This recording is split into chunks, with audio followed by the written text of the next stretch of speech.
welcome to episode 22 of Yarn to Table. My name is Celeste, and this is a podcast about my knitting life. If this is your first time watching me, I want to say thank you so much for checking out the podcast. There are so many great knitting podcasts to watch, so I appreciate that you're taking a little bit of time to spend with me today.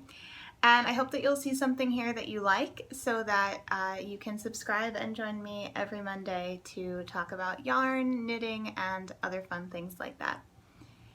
I know that there are some new subscribers out there, so I want to just briefly reintroduce myself, kind of let you know a tiny bit about me and my knitting before we get on to the rest of the show.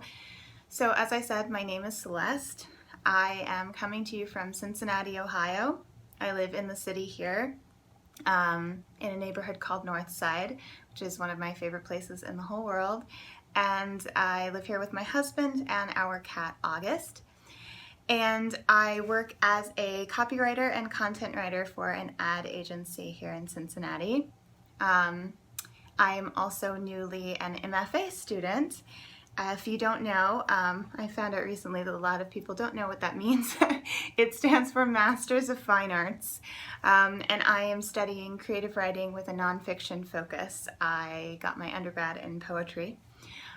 So I've been out of undergrad now for 7 years, and so I am starting up again doing a low residency program with Lesley University, and I am about to have my first residency with them. I'm actually leaving for that on Friday, so we will have a couple weeks off from Yarn to Table, but I will be back in July. I started knitting when I was 10. I taught myself out of a book. That was 19 years ago now. But my knitting has become much more constant and more serious, I guess. In the last year or so, really, it's taken quite a turn for being just like a real everyday habit, which always before it was a bit more of an on again, off again thing. This is the first year that I have knit a garment of any kind, and I have now completed, I want to say 4. I've almost completed my 5th. So that's a big change. Like I said, knitting every day is a big change, and of course being a big part of this knitting community with podcasts and Ravelry and all of that has been a bit more of a recent thing as well. So I appreciate all of you guys tuning in, and let's get on with it. First things first, there is a Ravelry group, as there is for most of these podcasts that you watch. You can find the link for it in the doobly-doo. You can also find it by searching for Yarn to Table in Ravelry.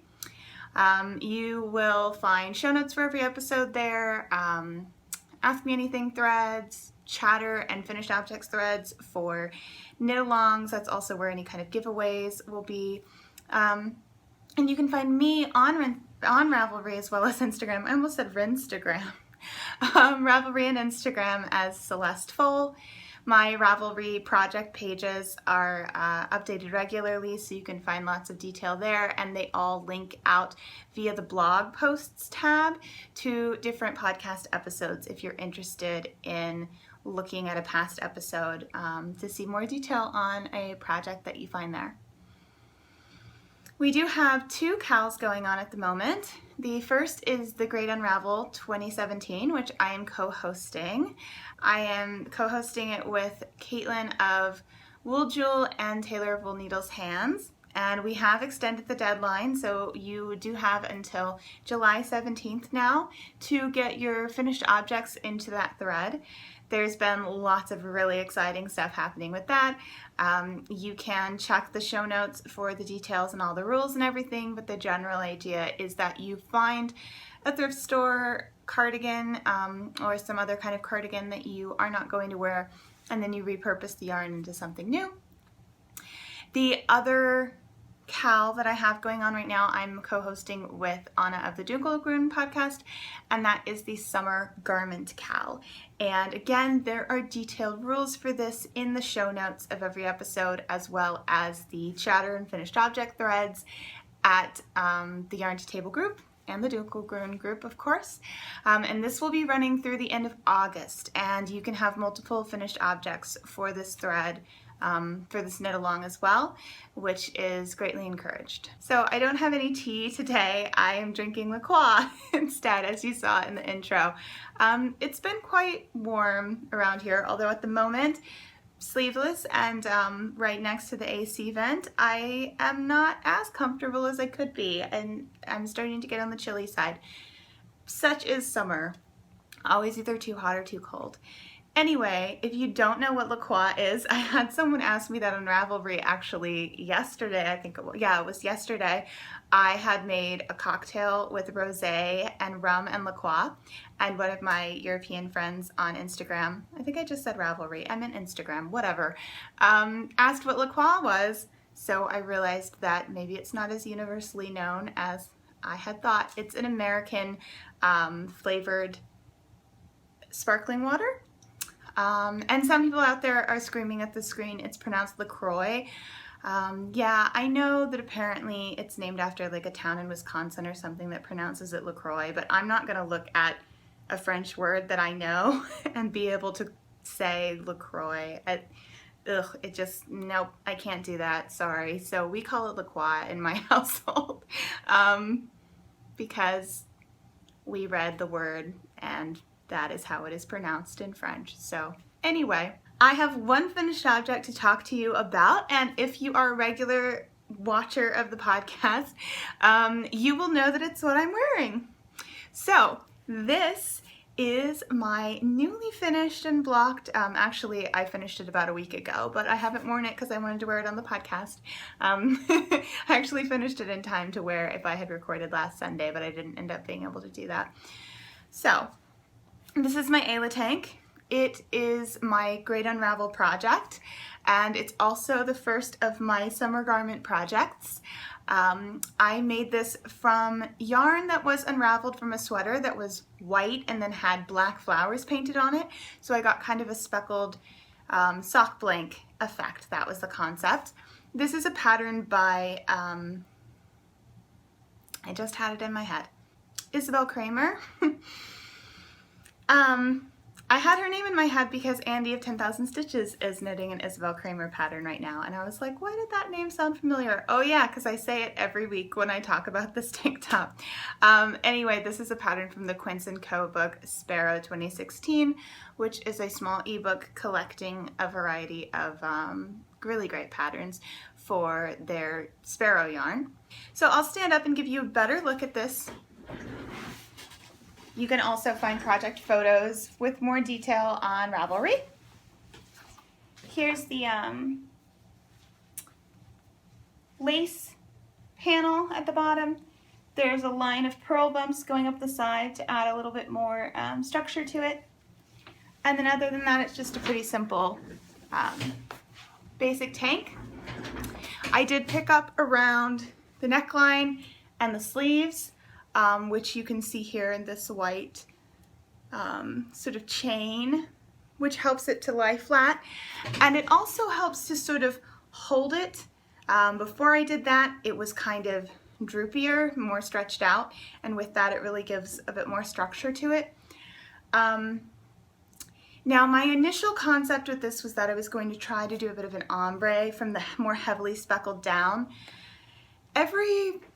Just the way that the yarn was speckled from the painting of the flowers, it just made it a little bit random in a way that was difficult to sort of make that happen. So it looks a bit more random. What you saw as the front is actually what I initially had as the back, and then the thing that I've been showing you is the front. If you can see, there you go. It's sort of much darker up top, and then it kind of dramatically drops off a little bit. I ended up deciding that I liked this side better, and in terms of the shape, they're exactly the same. The only difference is where you pick up and let off for the ridge around the neckline. So I picked up and left off at the very back, making that the back, although it's not very visible, so I could definitely wear it both ways if I wanted to. I just sort of liked that it was a little bit more even in terms of the way the speckles are placed in the front, rather than having just so heavily dark at the back, at the top, and then kind of dropping off. But like I said, you know, the ombre concept, it kind of didn't work as well as I wanted it to. It was something I sort of decided to do at the last minute, and the whole thing was like very experimental, very kind of go with the flow. That's just the nature of a project like this that's about repurposing yarn. The other thing that, you know, isn't ideal on this, as you saw, the lace panel at the bottom just doesn't really show up that well. You can't really see the detail in the lace that well, and that's because it's a speckled yarn, and normally I wouldn't combine a speckled yarn with a lace pattern. I basically chose this pattern because it worked for the gauge I was getting, and I made the decision that I wanted to do a tank top, and it's just sort of basic. I already had it. I already bought it. So, you know, I could have just done it without any lace at the bottom. That would have been fine too, but I mean, it was kind of fun to do the lace, so I just did that. Definitely a process knit, as I've said before, but a very enjoyable, interesting experience repurposing this yarn. So I've been really enjoying seeing all of the entries into this cowl and the different stuff that you're doing. So make sure you keep them coming. Keep using the hashtag #TheGreatUnravel2017 on Instagram, and posting your progress and your questions and helping each other out, and getting hyped in the chatter threads on all of our groups. Now it's time to talk about whips. I'm going to start with the one that I'm most excited about, which is living in my repurposed bedding bag that I made for myself out of a linen duvet, and lined and trimmed the zipper with a top sheet. And this is the Andromeda cardigan. Let's see if I can, there we go. So I have been quite excited about this, knitting on it a lot this week, since I finished the Ayla. This Progress Keeper, you'll see this, there it is. The s'more is where I was the last time you saw it. And I pretty much knit all of this in the last week, not even the last 2 weeks, because I was basically just knitting and finishing up the Ayla the first week of this 2-week period since I've recorded. So all of that happened in that time. I will show you the whole thing so you can kind of see the shape of it. This is a seamless raglan cardigan. There you go. There's the fronts. You can see the sleeves have been put on scrap yarn. Here's the back of it.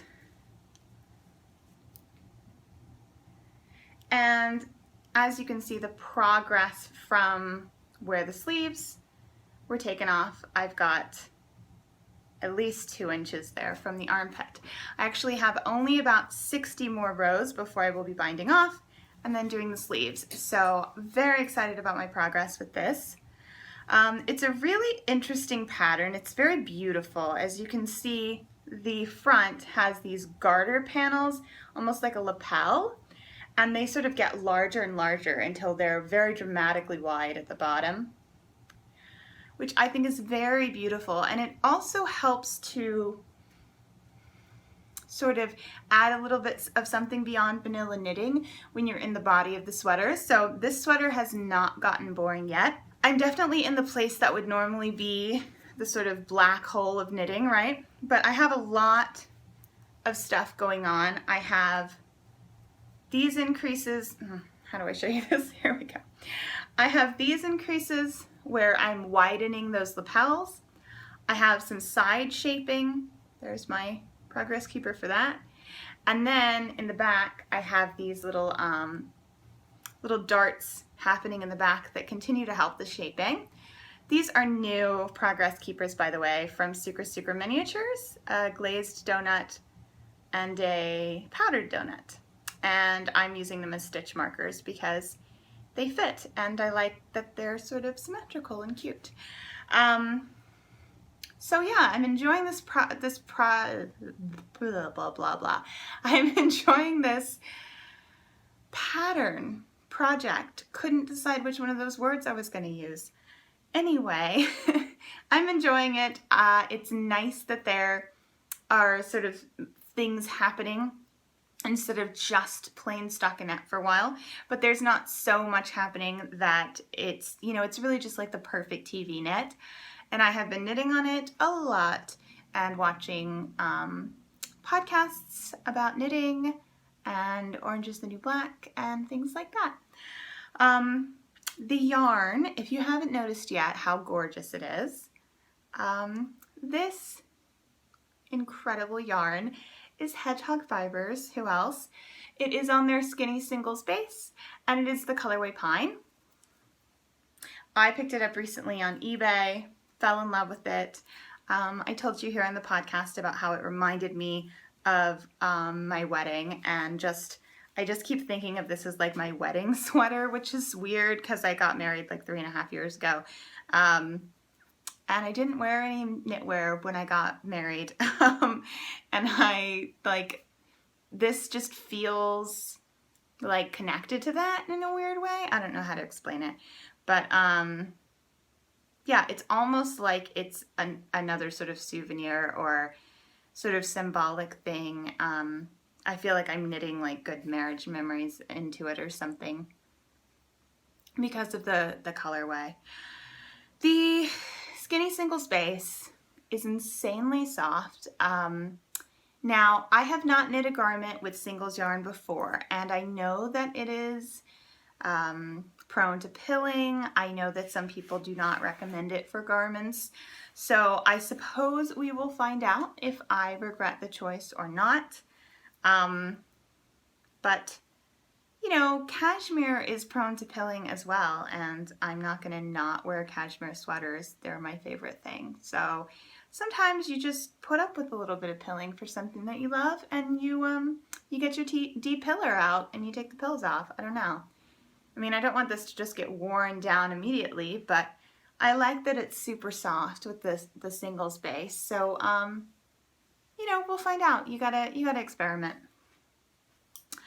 I'm trying to think if there's anything else I wanted to tell you about this. Oh, I'll show you the yarn and the cake. You can see just these really beautiful, like blue and green and little bits of gold speckles through the natural creamy colored yarn. I have broken into my second skein. I have 5. I may only use 4. I think I'm probably only going to use 4, but I'm not good at estimating stuff like that. And yeah, I'm excited about it.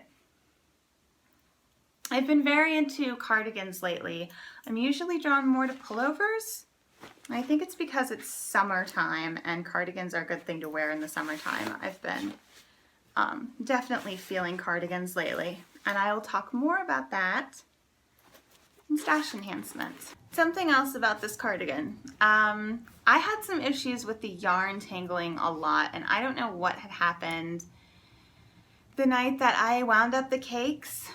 They just got icky on the inside, like there was too much tension or something happening. And you know, with the single space, it's a little bit more prone to tangling anyway.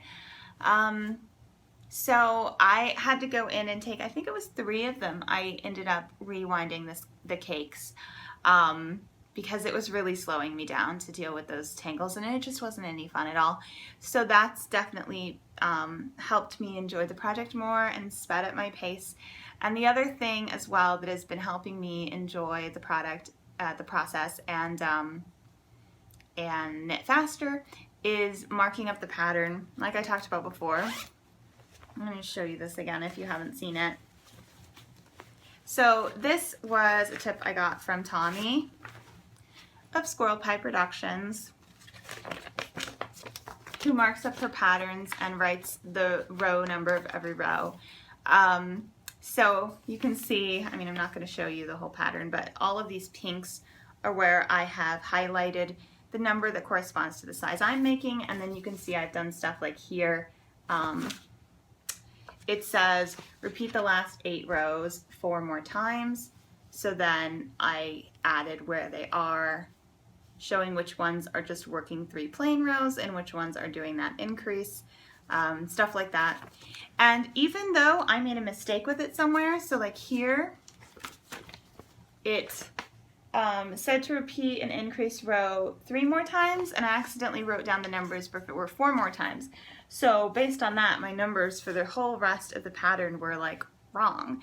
But instead of having to go through and change all those numbers, what I did was when I got to here and I was on row 93, but I needed to treat it like it was row 97 as if I had done a whole nother repeat, I just took my row counter app on my phone that I was using and I just tapped it a few times until it said row 97, because it doesn't really matter. I knew it was row 93, but I just treated it like it was row 97, and then all of the numbers for the rest of the pattern still worked. So I can't recommend this highly enough. It takes a little bit of prep time, not very much, and what it ends up doing is when you're knitting, you get to spend all of your time focusing on the fact that you're knitting instead of focusing on counting and going back and looking and reading your knitting and going, how many times have I done this repeat, and all this kind of stuff that the more you check yourself, it eats up your time and it's just not as fun. Let's move on to the next whip. Let's check in on the Marley shawl, shall we? Living in my lovely Hanalisa project bag that it matches perfectly is my Marley shawl, which I am making with more Hedgehog Fibers skinny singles in Bramble and Coral. And it is a brioche shawl, which I just learned that Tommy of Squirrel Pie Productions, she's hosting a brioche along, and I just learned that whips are welcome. So I guess I'm participating in that now. Should maybe go post on her group. Here it is. It hasn't gotten a ton of work lately, just because I've been really focused on first finishing up the Ayla and then really getting excited about the Andromeda. But I believe I was here when you last saw it, so just a little bit of work. Here's the gorgeous, gorgeous speckling on the back. I absolutely love the way these colors are playing together, and I love knitting brioche. It is so much fun.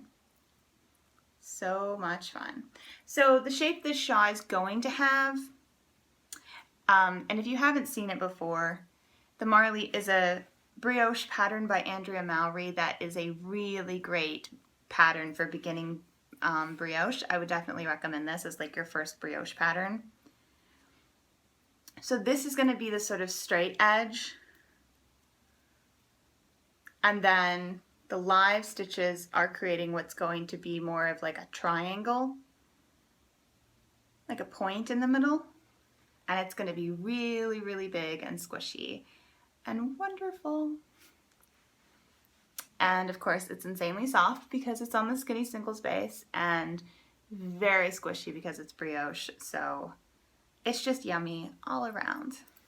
Oh, I'll show you my cute little progress keepers on this if you're watching for the first time and you haven't seen them. Aren't they adorable? So cute. They are from Molly of A Homespun House. Okay, and the final whip I want to show you is just a couple hexapuffs that I knit. One night I was just, and I think I knit more than these two, but I think I must have tossed the others in with the with all the rest of the hexapuffs because I only had 2 in the bag to show you.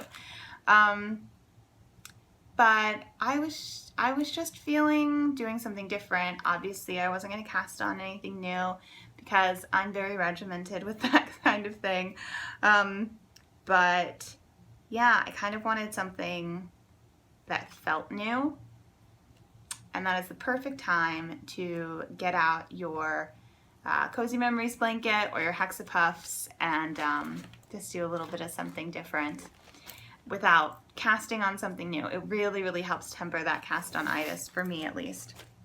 So I'll show you my nice little hexapuff setup here. If you're unfamiliar, a hexapuff is a hexagonal, I'll just show you this one. It's hexagonal, puffy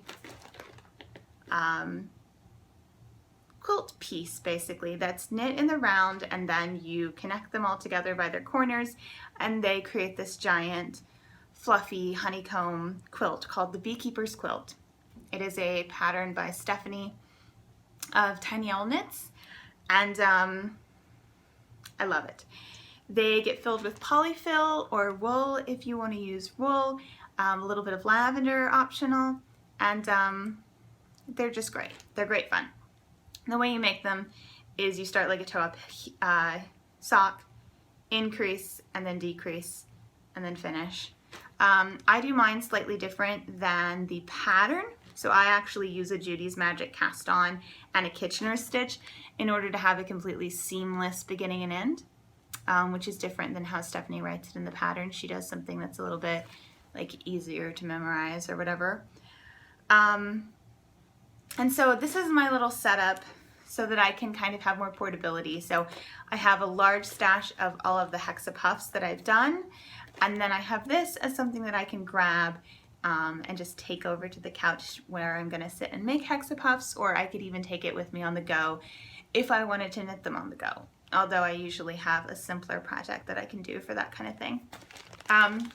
This bag has these really pale hexagons on it, so it's perfect because hexapuffs, and also I'm using a lot of neutral yarns and pale yarns as my palette, so it works really well.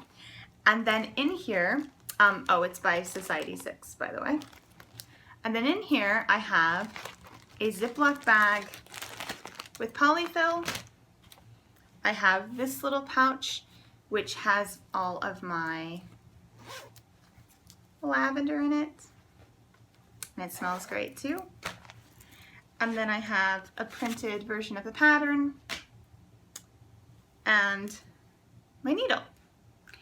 And I'm just going to show you the two hexapuffs that I have in here. Although, like I said, I'm pretty sure I did a couple more this week, but they have, you know, been added to the stack, so I won't show them off. This one is made with Fiber Revolution on the Australis base in the Pink Punk colorway. This is leftovers from my Wild Flowers and Honeycomb socks that I made earlier this year. Absolutely in love with this colorway still, like the little bit of black. Oh, so pretty. And then this hexapuff, I can't even talk about how perfectly it turned out. It's like amazing. Are you dying? I mean, this is made with Felici, Knit Picks Felici, which is their self-striping base, in the colorway Chickadee, which is leftover from my chicken coop socks. And it just striped itself perfectly in the middle of the hexapuff. Now, I'm not sure if this is how every Felici is going to be, because I'm not 100% if where I started was the absolute beginning of that color. But it seemed to end perfectly too, so I am pretty sure that I just figured out that if you do Felici right, you can get a perfect bi-color puff, which is like a really good piece of knowledge to have, because I could go for a million of those, couldn't you? So cute. So yeah, this is a fun project to just pull out every now and then. I mean, obviously, I'm not gonna have a whole quilt until I'm like 65. I don't care, it's not really about that for me. It's about how fun it is. I mean, it's also about the quilt, because that quilt is gonna be gorgeous, but I like having it as something that I can go back to when I'm feeling the need for something different. Next up, let's talk about stash enhancement. So this is going to be a bit of a stash enhancement slash on the horizon combo, because I just got delivered a sweaters quantity that I ordered of beautiful hand-dyed yarn that is going to be my next cardigan when I get the Andromeda off the needles, which it looks like is going to happen sometime soon now. So let me show you the yarn and then I will tell you a bit about my plans for it. This is from Sweet Sparrow Yarns and it is on her MCN base, which is called Gosling. That is a merino cashmere nylon base, an 80-10-10. And this colorway, which I know you're already thinking, wow, that is such a Celeste color. You're right, it is. There's her tag. This colorway is called Queenie, and it is inspired by the character Queenie from Fantastic Beasts and Where to Find Them, which is a movie that I love, and a character that I love, and I was so obsessed, as I'm sure everyone was, with her amazing pink velvety coat that she wore, which I am pretty sure is what inspired this color. So you can see it has a kind of lovely goldy, taupey, pinky, almost a semi-solid, but like a bit more, it's like between a variegated and a semi-solid. It's got some speckling happening, but very subtle. And then the thing that makes it really special, and I don't know if you can even pick it up on the camera because it's so subtle, but there is a bit of a sparkle and a gold glimmer to this yarn. You can see it more in the heavily colored parts. Don't know if it's going to pick that up. It's not a stellina. It's not something that is running through the fiber. It's something that was on the dye. I don't know how she did it. It's some kind of amazing trade secret. I can tell that it is on the dye because it is heavier in the areas where the dye is darker. And it's running through the whole thing, and it's not attached to a strand. It's really sort of a shine on there. I wish you could see it. It's very, very subtle. And just wonderful. So this is going to be a cardigan. It's the perfect color for the Wispy cardigan, which is a very fun pattern by Hannah Fettig. I think it's called the Wispy Cardi, actually. It's similar to a pattern that she did in the past called the Whispers, but it is slightly sort of updated and changed around and made better. It comes in more sizes. It has ribbing, and she eliminates a flaring in the sleeve that I didn't like in the old one. And it's a really cool cardigan. It's got a very interesting shape. I will put some photos up here so that you can see. It looks like it has kind of a fun construction. I think it's going to be fun to make and certainly fun to wear. And I just think that this yarn is going to be really, really beautiful as that cardigan. So I'm very excited about it. I have purchased four skeins for it. And any leftovers that I have will make some very lovely hexa puffs, I think, if there's not enough for a larger project. So now it is time for the chit chat segment. I'm going to work on my Marley while we talk. Get that out.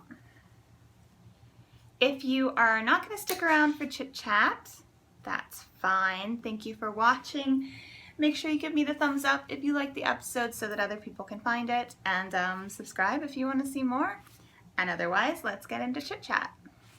Okay, I'm going to work on my Marley. I'm not going to scooch back like I normally do because I have the two skeins, so I kind of need to have them sitting here where they're not going to go all crazy. So apologies for the fact that you can't really see my work. I hope it's not too boring to watch me like looking down at it and stuff. So first of all, let's talk about my birthday, which I mentioned was happening. The last time I recorded was the day before my birthday, and I ended up going out after that. One of my best friends, one of two bridesmaids in my wedding, whom I had not seen since my wedding 3.5 years ago, was in town, which was very, very exciting.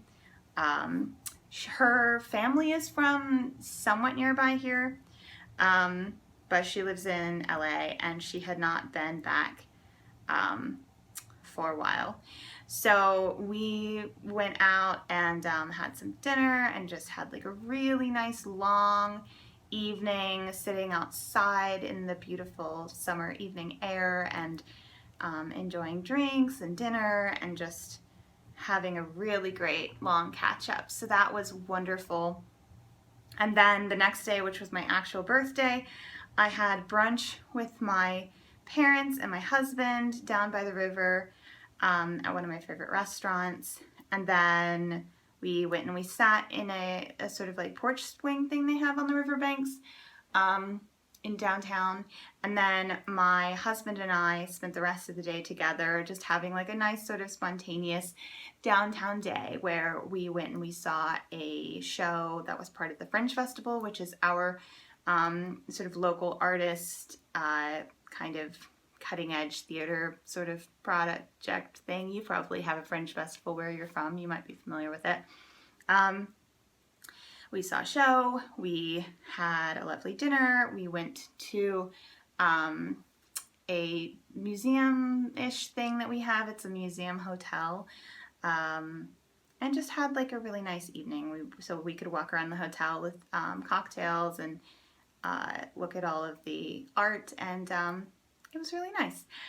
And then my birthday, it just feels like has just kept going, because then on Monday I went to work and my desk was all decorated with literally like, it was like someone had taken a bucket of confetti and just like poured it on my desk. Like I was literally pushing aside like piles of confetti to get work done. It was really nuts. And my other best friend, my other bridesmaid in my wedding, stopped by at some point and gave me a gift, and just like, it's just been, you know, that wonderful birthday feeling that you have where people are like taking time for you, which is really nice. And I hope that you have that sometimes in your life at your birthday or other special times, because it definitely feels good to have people sort of celebrate you and take time for you. So that's been nice. And then let's see, I mentioned Orange is the New Black. I watched that whole new season this last week. So I'm not a huge like binge watcher. You know, I know a lot of people who, when those seasons are released all at once, they literally watch it all in one day or in like a weekend. For me, this is binge watching. Like getting through all of it, 13 episodes in a week, is as much as I ever do anything like that. So I was really, you can tell that I was really, really liking it, that I managed to get through all of it in a week. I did a lot of knitting while I watched it. It's a really cool season. I know some people have been sort of like, they were watching it first and then maybe they kind of got away from it for a while. I would say this is a great season, and I would actually say watch the last season and this season, because they were both really good. They are very much related. You can't really understand a lot of what's going on in this season if you haven't watched last season, and that's because the really cool thing about this season is it all takes place, it's 13 episodes, but they all take place during a 3-day prison riot. So it's really all about the sort of this riot and how it came about because of the events of the previous season. The previous season was all about how this private company had purchased the prison, which unfortunately is something that happens here in the US. The private sector is allowed to own and run prisons, which you can imagine is not a great system. So the previous season was all about like how awful things had gotten because of that, and then something really awful happens at the end of that season and it sparks this riot, and then this entire season is just stretched over the course of this riot. So it was almost like watching things happening in real time. and it was just really, really cool. Really neat show. They just keep pushing the limits of what they're doing, and I think it's really, really great. And so many great characters, so many great performances. So I'm a big fan. And then I've also been reading a new book, which is A Movable Feast, Ernest Hemingway's Paris memoir. I've been reading that actually as homework for my MFA program. And that's been interesting because I'm doing a lot of like highlighting and, marking passages and stuff. I don't know exactly. So I'm reading it in advance of a seminar, which is, I think, very different than when you're reading in advance of like writing an essay or something, because I don't really know what parts we're going to be talking about in the seminar or what elements or like, so I'm really just highlighting stuff that I find interesting rather than highlighting with a real purpose for like, oh, these things are all related and maybe that forms the thesis of my essay about this piece, if that makes any sense. But I have been like paying closer attention to it and sort of taking those notes and highlighting in that way that you do. And it's interesting because this is my first bit of homework reading in 7 years, and obviously I love studying literature and creative writing, but I also love having time to read my own books, pick my own books. So this first little bit of assigned reading has been sort of like eating up all of my reading time, so I can't read the other things I wanted to read, and that's like a familiar feeling. But the good thing is that the nature of this program is I'm going to be choosing a lot of my own books. So I am going to be still like reading with highlighter in hand and like writing responses to it and stuff. It's not going to be the same as reading for pleasure. I am going to be choosing things based on what's going to inform my writing and what I can learn from and stuff like that. But it is going to be a lot more of like me actually choosing it, which is pretty great because that never happens in undergrad. And then the final thing I want to talk about is all of the cooking I have been doing.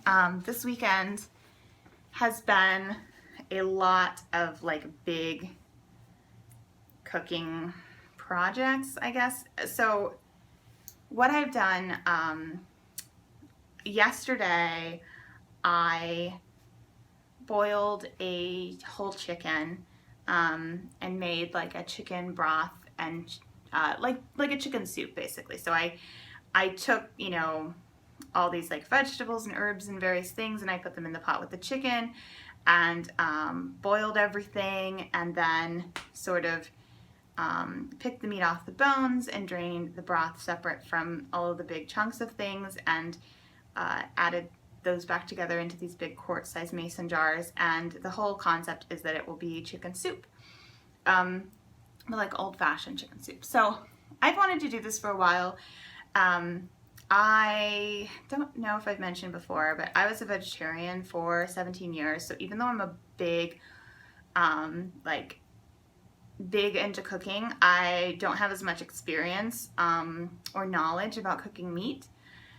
And I've wanted to make like chicken soup from scratch for a while. I've been in the mood to do it lately, which is weird because it's hot outside. And then an opportunity came up to do it, which is that I am doing this meal train because very sadly a coworker of mine is going through chemotherapy right now, which as you can imagine is not a lot of fun. And she has a young child, and obviously her whole family having to go through this right now, it's a big weight off of her shoulders and the shoulders of her mother and her husband, who are trying to help take care of her and of the child, her daughter, to have some other people sort of bring them food, so that that's one less thing they don't have to worry about. So she specifically wanted things that are like easy to eat and digest and stuff, because again, as you can imagine, with chemotherapy, or as you know if you've been someone to have to go through it by yourself, it's difficult to sort of like have an appetite or eat or whatever because it makes you super nauseous, which is awful. So things like soups and pastas were recommended. And she also requested chicken. So I thought, what better to make you feel, what better meal to take to someone when they are sick, even if it's something really, really serious like cancer, other than like a good old-fashioned chicken soup. And I'm the kind of person who I really like kind of putting all of my good thoughts and hopes for someone into a project like that. Like, I love knitting things for people and sort of thinking about them the whole time you're knitting. And so I really felt like having this sort of larger project of getting like the whole chicken and making the soup like this old-fashioned way, which I had been wanting to do anyway, would be like such a great project to kind of infuse all of my good healing thoughts for her and then make something that would actually be able to make her and her family feel better. So I decided I was going to do that, and I made it yesterday. I'm taking it to her tomorrow, so hopefully that will be something that they all like. I thought it tasted really good, so I'm hopeful that it will be welcome addition to their meal lineup of the week. And yeah, so because I had that huge project, I knew that I wanted to make stock as well. Sorry, I need to think back because I wasn't paying attention. I wanted to make stock as well. So if you don't know the difference, chicken broth is salty, and it's basically what you make when you're boiling the whole chicken. Chicken stock is something that you make with bones and leftovers, giblets as well, the organs on the inside, and it's not salted. So because I had all of these bones left over from making the soup, I threw them together into a Tupperware container overnight, and then today I started making the stock. So that was all of the chicken bones, and then similar things that went in the soup, like whole carrots and half an onion and big sprigs of thyme and sage and rosemary, bundles of parsley stems, things like that. Whole cloves of garlic went in the soup, not in the stock. A leek, that kind of thing.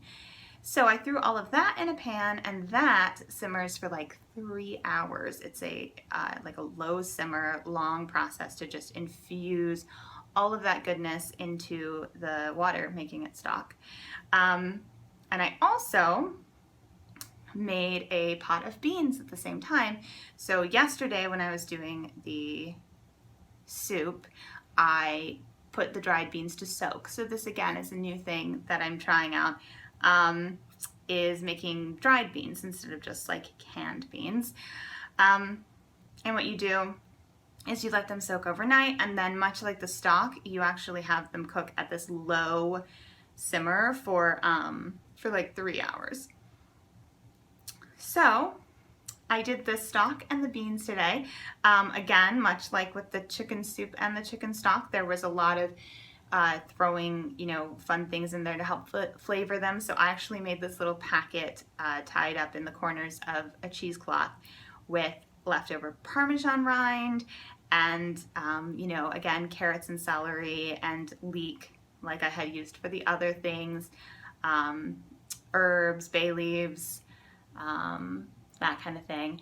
And yeah, so I've spent today low simmering 2 big old pots, one with beans and one with stock on the stove, and that's been really fun and interesting to try something new like that. All of this inspired by a book that I know I mentioned to you guys earlier called An Everlasting Meal, which it's by Tamar Adler, and it's just this incredible book about food. And the subtitle is Cooking with Economy and Grace.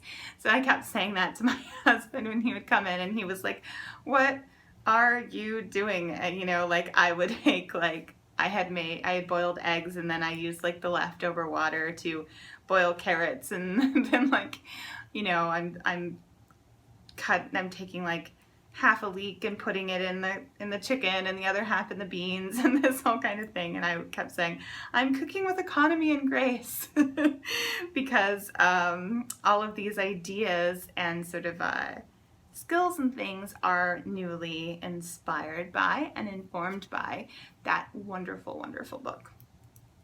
So yeah, I've just been having a really nice, productive domestic weekend here at home, cooking good things, knitting things, and yeah, just enjoying myself, keeping things low key, keeping in out of the sweltering hot temperatures that we get here in the Ohio Valley, that sort of thing. So I think I've rambled on for long enough. Sometimes my chit chat segment is almost as long as my other segment, but you know, I could do that this week because I didn't have a ton of stuff taking up the first segment. So I hope you guys enjoyed. As I said, I will be off for a couple weeks because I'll be in Cambridge, Massachusetts for my MFA residency, and then I will be back whatever it is the Monday following 4th of July, so probably it's like the 10th or something like that. That is when you can expect the next episode. And until then, thank you for watching. Make sure you hit that thumbs up and subscribe, and I appreciate it, and I will see you guys later.